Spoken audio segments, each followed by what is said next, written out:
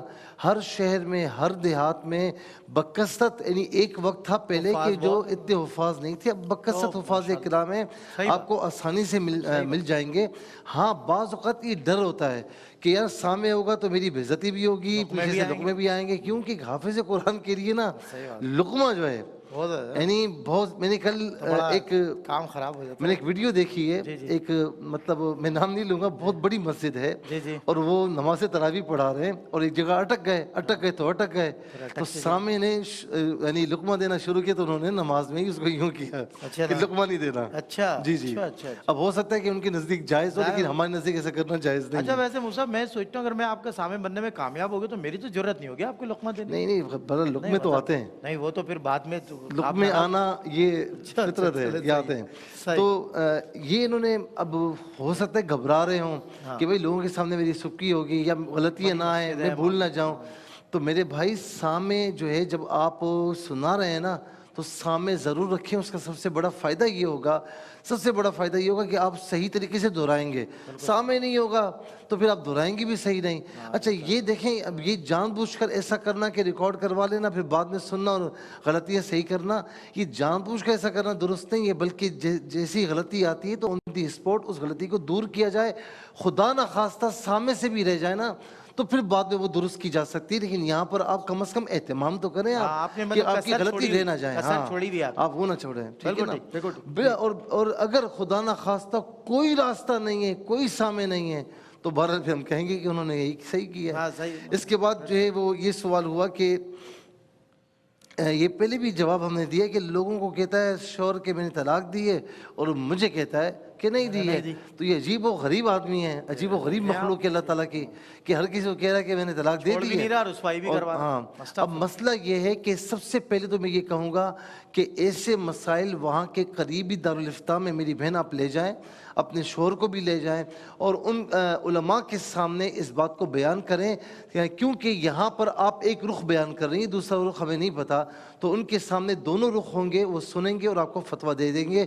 لیکن اس کو ہم اگر جنرلائز کریں تو اس کو اس طریقے سے کریں گے کہ کوئی شخص اگر دوسروں سے کہتا ہے کہ میں نے اپنی بیوی کو طلاق دے دی ہے اور بیوی سے نہیں کہتا، تو جب کسی کو خبر دے رہا ہے طلاق دے دی تو وہ ہو جاتی ہے. جی. یہ ایک بھائی نے سوال پوچھا کہ مسلک اور فرقے میں کیا فرق ہے. تو دیکھیں پہلے تو یہ سمجھ لیں کہ مسلک جو ہے وہ سالکہ یا سلوکو سلوکن سے، اس میں ظرف ہے، اس کا معنی ہوتا ہے چلنے کی جگہ. اور فرقہ تو گروہ کو کہتے ہیں. عموماً ہمارے ہاں جو ہے وہ فرقہ کا لفظ جب بولا جاتا ہے تو ایک مخصوص سیکٹ مراد ہوتا ہے. اور جب مسلک کا لفظ بولا جاتا ہے تو مسلک کا لفظ بھی ہمارے عرف عام میں تو فرقہ کے ہم معنی ہی استعمال کیا جاتا ہے، لیکن حقیقتاً یہ فرقے کا ہم معنی نہیں ہے. حقیقتاً مسلک ہے میتھڈ کا نام، منہج کا نام. تو جیسا کہ عربی میں بھی استعمال ہوتا ہے اور ہمارے ہاں بھی کتب کے اندر بھی استعمال موجود ہے. مسلک المتکلمین، مسلک الفقہاء، مسلک المحدثین. محدثین کا مسلک یہ ہے یعنی محدثین کا منہج یہ ہے. فقہاء کا مسلک یہ ہے یعنی فقہاء کا منہج یہ ہے. متکلمین کا مسلک یہ ہے یعنی متکلمین کا منہج یہ ہے. تو موقف کے لیے، منہج کے لیے، طریقہ کار کے لیے مسلک کا لفظ عام استعمال آج بھی ہوتا ہے، کتب میں تو بکثرت ہوا ہے. لیکن ہمارے ہاں عرف عام میں جب مسلک بولا جاتا ہے، عوام جب بولتے ہیں تو وہ فرقہ کے ہم معنی استعمال کر رہے ہوتے ہیں. تو اس صورت میں مسلک اور فرقہ جو ہے وہ عرف عوام میں، عوامی استعمال میں مترادف آپ کہہ سکتے ہیں. بالکل صحیح. پھر جو ہے وہ ایک بھائی نے سوال پوچھا کہ پرائز بانڈ کا انعام جائز ہے یا نہیں. عام جو پرائز بانڈ ہوتا ہے اس کا انعام تو ہمارے ہاں جائز ہے کہ اس میں کوئی شرعی خرابی نہیں پائی جاتی، ربا کا عنصر بھی نہیں، قمار کا عنصر بھی نہیں ہے، اور انسرٹینٹی، غرر جسے کہا جاتا ہے، غرر فاحش، اس کا عنصر بھی نہیں ہے. بس وہ ریوارڈ ہے، انعام ہے. لیکن جو پریمیم بانڈ ابھی کچھ عرصہ پہلے نکلے ہیں، چند سالوں سے جو پریمیم بانڈز چل رہے ہیں جو گورنمنٹ کی طرف سے جاری ہوئے ہیں، ان کے اندر ہمارے ہاں چونکہ ربا کا عنصر پایا جاتا ہے، ان کی ہم اجازت نہیں دیتے، وہ جائز نہیں. عام پرائز بانڈ جائز ہیں، لیکن جو پریمیم بانڈز ابھی نئے نکلے ہیں چند سالوں سے، تقریباً 2017 سے 2017 سے جو جاری ہوئے ہیں، ان کے اندر چونکہ ربا کے عناصر پائے جاتے ہیں، اس لیے ان کو ہم جائز نہیں کہتے. ٹھیک ہے. ایک جو ہے وہ بہن نے پوچھا کہ جن کو ہم زکوٰۃ یا فطرہ دیتے ہیں کیا وہ بھی آگے فطرہ دے سکتے ہیں یا نہیں دے سکتے. دیکھیں جنہیں ہم زکوٰۃ یا فطرہ دیتے ہیں اگر وہ مستحق زکوٰۃ ہیں پھر تو ہم صحیح کرتے ہیں، صحیح۔ اور اگر وہ مستحق زکوٰۃ نہیں ہے پھر تو زکوٰۃ ادا نہیں پھر زکوٰۃ ہم غلط کر رہے ہیں، پھر ہمیں زکوٰۃ یا فطرہ انہیں نہیں دینا چاہیے۔ لیکن اب یہ ایک الگ بات ہے، ایک بندہ مستحق ہے زکوٰۃ یا اچھی فطرے رقم کا، آ گئی زکوٰۃ کی، نہیں اچھی نہ بھی آئی ہو تو بھی ویسے ایک جنرل سوال ہے صحیح۔ کہ ایک آدمی جو ہے وہ مستحق ہے زکوٰۃ کا فطرے کا، لیکن وہ خود بھی چونکہ فطرہ اتنا زیادہ نہیں ہوتا، فطرے کی رقم کم ہوتی ہے، تو اس کا دل کر رہا ہے کہ میں بھی فطرہ ادا کر دوں، ثواب کا کام ہے اللہ کے یہاں تو میں کر سکتا ہوں یا نہیں، تو دے سکتے ہیں۔ فطرہ آپ پر جو زکوٰۃ یا فطرے کے مستحق ہیں ان پر فطرہ واجب تو نہیں، لیکن ثواب کا ہی کام ہے، اگر وہ دینا چاہیں اللہ کی راہ میں تو دے سکتے ہیں۔ اور باقی قبلہ مفتی صاحب نے جو توجہ دلائی اس کی طرف، موبائل والے کی طرف جو بھائی کو کہا، بالکل صحیح فرمایا اور ہم اس کی بالکل تائید کرتے ہیں، نہیں رکھنا چاہیے۔ اور بعض صورتوں میں تو حکم سخت ہو جاتا ہے، نماز فاسد، یعنی اگر ایسی غلطی کر دی تلاوت کے اندر کہ معنی فاسد ہو گئے، تو معنی فاسد جو ہے بھلے 1000 آیتوں کے بعد بھی ایسی غلطی کی نا جس سے معنی فاسد ہو، نماز فاسد ہو گئی۔ اب نماز جو فاسد ہو گئی تو آپ نے تو موبائل میں سنا اگلے دن، تو وہ جو اس وقت تراویح کی جو 2 رکعتیں فاسد ہوئیں ان کا کیا ہوگا؟ اب وہ کہاں، اب آپ کو کون بتائے گا؟ اور آپ کو خود بھی پتہ نہیں اتنی سمجھ ہے کہ نہیں، آپ عالم ہیں کہ نہیں یہ سمجھ سکتے ہیں کہ نہیں معنی فاسد ہو رہے نہیں ہو رہے، تو اس لیے اس سے موبائل والے کام سے بالکل بچیں، سامنے رکھیں پراپر جو طریقہ کار ہے۔ صحیح۔ اچھا بھائی بیمار ہیں ڈاکٹر صاحب، تو ان کے لیے خصوصی کوئی وظیفہ بتا دیں۔ بھائی بیمار ہیں، سب سے اہم ترین بات تو یہ کہ اللہ تعالیٰ انہیں شفا کاملہ عاجلہ عطا فرمائے، اور ہماری دعائیں تمام بیماروں کے لیے، جو بہن بھائی ہمیشہ یہ کہتے ہیں کہ دعائیں کریں، اللہ پاک ان کو زندگی سے سلامتی عطا فرمائے۔ اور ساتھ ہی یہ ہے کہ الحمد شریف بہترین وظیفہ ہے، اور بار بار ہم عرض کرتے ہیں کہ اس کو کم از کم 3 بار یا 7 بار اول آخر درود پاک 7 بار پڑھ کر پانی پہ دم کر کے افطار کے بعد ان کو پلائیں، سحری میں پلائیں، اللہ پاک بہتر کرے گا۔ رشتہ دار بندہ جو بڑا تنگ کرتا ہے تو کوئی وظیفہ بتائیں کہ وہ تنگ نہ کرے۔ وہ مطلب قبضہ کرنا چاہ رہا ہے پلاٹ پہ، تالے پہ تالا، جی تالا وہ توڑ دیتے ہیں اور قبضہ کرنے تالا، کے ہاں معاملات جی، ہوتے ہیں۔ اپنا تالا لگا دیتا ہے، لیکن اپنا تالا لگا دیتا ہے۔ ایک بات میں یہ عرض کرنا چاہوں کہ جو وظائف ہیں نا، یہ بات اپنے ذہن میں رکھیے گا، اور سارے علماء حضرات موجود ہیں، ہم تو بزرگان دین سے وابستہ لوگ ہیں، الحمدللہ، لیکن ہمارا ایمان و عقیدہ یہ ہے کہ وظیفہ صرف جائز معاملے میں کام کرتا ہے، ناجائز طریقے سے ہم کسی کے لیے کریں وظیفہ تو اس کا کوئی اثر نہیں ہوتا۔ نہیں یہ مظلوم ہے جو بتا رہے ہیں، میں عرض کرتا ہوں، نہیں میں تو جنرل بات کر رہا ٹھیک ہے۔ ہوں، اس لیے ہمیں نہیں معلوم کہ معاملات کیا ہیں، لیکن اللہ اس کا رسول بہتر جانتا ہے۔ صحیح۔ تو آپ کا حق تلفی اگر ہو رہی ہے تو آپ بہتر یہ ہے کہ آپ قرآن کریم کو بہتر صورت میں پڑھ سکتے ہیں، اور وہ بہترین صورت یہ ہے کہ سورہ مائدہ، اس میں رزق کی برکت بھی ہوتی ہے اور جو بند چیزیں ہیں وہ بھی کھلتی ہیں۔ سورہ مائدہ کی شروع کی 5 آیات آپ پڑھ لیجئے، اول آخر 11 مرتبہ درود پڑھیے، اور ہر نماز کے بعد اللہ تبارک و تعالیٰ کے سامنے دعا کیجئے، اور ساتھ میں ہی ایک نماز، بہرحال نمازیں تو سب پڑھتے ہیں، 2 رکعت نماز پڑھ لیجئے جو صلاۃ الحاجت ہے، اور صلاۃ الحاجت میں کہ الحمد شریف، اور اس کے بعد جو بھی صورت آپ کو آتی ہے، اور آخری میں سورہ ناس، اور اس کے بعد اللہ سے دعا کیجئے یا اللہ یہ میرا حق بنتا ہے اور میں کمزور ہوں، تو حق دلوانے والا ہے، حق دے دے، تو حق انشاءاللہ ملے گا۔ جی اچھا ایک سوال یہ ہوا کہ جو بہن نے کہا کہ میں نے قسم کھائی کہ فلاں چیز نہیں کھاؤں گی، اور بعد میں نے کھا لی، تو اب کھا لیے تو آپ نے گویا کہ قسم توڑ دی ہے، تو اس کا جو کفارہ ہے 10 مساکین کو 2 وقت کھانا کھلانا ہے، اگر اس کی طاقت نہیں ہے تو 3 پہ در پہ روزے رکھنے ہیں، کہ قرآن کریم میں یہی حکم ہے۔ اچھا جو مسلک کے حوالے سے بات ہوئی نا، تو قبلہ مفتی صاحب نے بالکل خوبصورت انداز میں بیان فرمایا، جب ایک عالم دین بات کر رہا ہوتا ہے تو بہت سے نکات ذہن میں آتے ہیں۔ اچھا ہمارے عوام الناس کیا یعنی ہر چیز کو فرقہ واریت کا نام دے دیتے ہیں، بالکل ایسے۔ اچھا مثال کے طور پر حضرت ایک پیر کے ماننے والے ہیں، آپ دوسرے پیر کے ماننے والے ہیں، ڈاکٹر صاحب تیسرے پیر کے ماننے والے ہیں، ہم چوتھے پیر کے ماننے والے ہیں، اور سب کے پیر اچھے ہیں، لیکن لوگ کیا کہتے ہیں بھائی یہ کیا یار، یہ تفرقہ بازی کیا ہو رہی ہے؟ تو ہر چیز تفرقہ نہیں ہوتی، قرآن کریم میں کہا ہے کہ جی وَاعْتَصِمُوا بِحَبْلِ اللَّهِ جَمِيعًا وَلَا تَفَرَّقُوا، اللہ کی رسی کو مضبوطی سے تھامو، جو اس رسی کو چھوڑتا ہے وہ تفرقے میں بڑھتا ہے۔ مسلک کہتے ہیں کسی خاص کوئی ایک مشائخ ہوں اور ان کے دربار کا یا ان کے خانقاہ کا یا ان کی جگہ کا کوئی خاص وظیفہ ہو، کوئی خاص اعمال ہو، ان کو اپنایا جائے تو اسے مسلک کہتے ہیں، اور اس کی جمع مسالک آتی ہے۔ اب چونکہ ان کے پیر ہیں، چاہے میرے پیر ہیں، چاہے آپ کے پیر، چاہے ان کے پیر، سب پیر اگر حق پر ہیں تو یہ سارے کے سارے اللہ کی رسی کو مضبوطی سے تھامے ہوئے بے ہیں، شک، ٹھیک ہے نا؟ سبحان تو اللہ، یہ لہٰذا ہوئی نا بات، دونوں کو یہ ہوئی نا بات۔ دونوں کو اس طرح نہ کریں، ہر چیز کو تفرقہ نہ کریں۔ صحیح بات، یہ جو لوگ سمجھتے ہیں نا کہ ہر چیز ہر چیز کو تفرقہ، گڑبڑ ایسا بنا نہیں ہے۔ گڑبڑ بنا رہے ہیں، اس صحیح کے بات۔ بعد جو اللہ رب العالمین ہمیں تفرقے سے محفوظ و معمون فرمائے۔ جی۔ اچھا ایک سوال یہ ہوا کہ چپکلی کپڑوں پر لگ جائے، کپڑوں پر لگی، کوئی گندگی وغیرہ نہیں تو کوئی مسئلہ نہیں، کیوں ڈر رہے ہیں؟ اب ڈر زیادہ رہے ہیں، اس کو تو مارنا بھی ثواب ہے نا اچھا استاد، اسی طریقے سے چپکلی کو تو جی مارنا، جی ہاں جی جی۔ اگر اسی طریقے سے کھانے پر گر جائے، اب کھانے کے اندر گر گئی ہے تو ظاہر ایک کراہت پیدا ہو گئی تو اس کو چھوڑ دیا جائے، لیکن اگر گرنے کے ساتھ ہی آپ نے نکال لی ہے تو پھر اس کا جس طرف سے گری ہے تو وہاں سے آپ نکال لیں، جب آپ کو یقین ہو جائے کہ بھائی نکل چکا ہے تو بس ٹھیک اچھا ہے۔ ویسے یہ جاندار ناپاک ہے؟ پاک یہ اس کا ظاہر ہے پوٹی وغیرہ اس کی چیزیں ناپاک ہیں، صحیح ہے، جی ویسے ہاں جی، ٹھیک ہے، مطلب نجس العین نہیں ہے۔ اچھا ٹھیک ہے، ہاں نجس العین صرف خنزیر ہے، یہی پوچھ جیسے رہا کتا ہے وہ بھی ناپاک نہیں ٹھیک ہے ہے۔ لیکن اس پر کوئی پسینہ لگا ہوا ہے اس کا یا اس کی غلاظت لگی ہوئی ہے تو یہ بھی نجس العین نہیں ہے، صحیح۔ لیکن بہرحال اگر اور چیزیں ہیں تو پھر ناپاکی ہوتی ہے۔ ٹھیک ہے۔ ایک بھائی نے یہ سوال پوچھا کہ فطرے کا راشن لے کر بھی دے سکتے ہیں؟ تو جی جناب بالکل، فطرہ جس طرح اجناس جو ہیں گندم جنس بطور جنس دے سکتے ہیں، اناج دے سکتے ہیں، آٹا بھی دے سکتے ہیں، جو بھی دے سکتے ہیں، کشمش بھی دے سکتے ہیں، کھجور بھی دے سکتے ہیں اور ان کی رقم بھی دے سکتے ہیں، راشن کی صورت میں بھی فطرہ دیا جا سکتا ہے، اس میں کسی قسم کا کوئی حرج نہیں۔ اور باقی جو ہے وہ مسلک اور فرقے والی جو بات ہے اس میں مسلک میں ایک اور لفظ بھی استعمال ہوتا ہے، ایک لفظ استعمال ہوتا ہے مشرب اور ایک لفظ استعمال ہوتا ہے سلسلہ۔ مشرب کا معنی ہوتا ہے پینے کی جگہ، گھاٹ کو کہتے ہیں۔ صحیح۔ تو یہ جو ہمارے سلاسل ہوتے ہیں نا، سلسلہ عالیہ قادریہ، سلسلہ عالیہ نقشبندیہ، سلسلہ عالیہ چشتیہ، سلسلہ عالیہ سوروردیہ، سلسلہ عالیہ رفائیہ، سلسلہ عالیہ شاذلیہ، سو اینڈ سو، اللہ حاضر کیا جتنے بھی سلاسل ہیں جو مشائخ سے چلتے ہیں ان کو مشرب بھی کہا جاتا ہے، مشرب بھی کہتے ہیں، سلسلہ بھی کہتے ہیں۔ تو جو سلاسل ہیں، سلسلہ جو ہے یہ تفرقہ نہیں ہے، یہ فرقہ بندی یا فرقہ واریت نہیں ہے، مشرب جو ہے یہ بھی فرقہ واریت یا فرقہ بندی نہیں ہے۔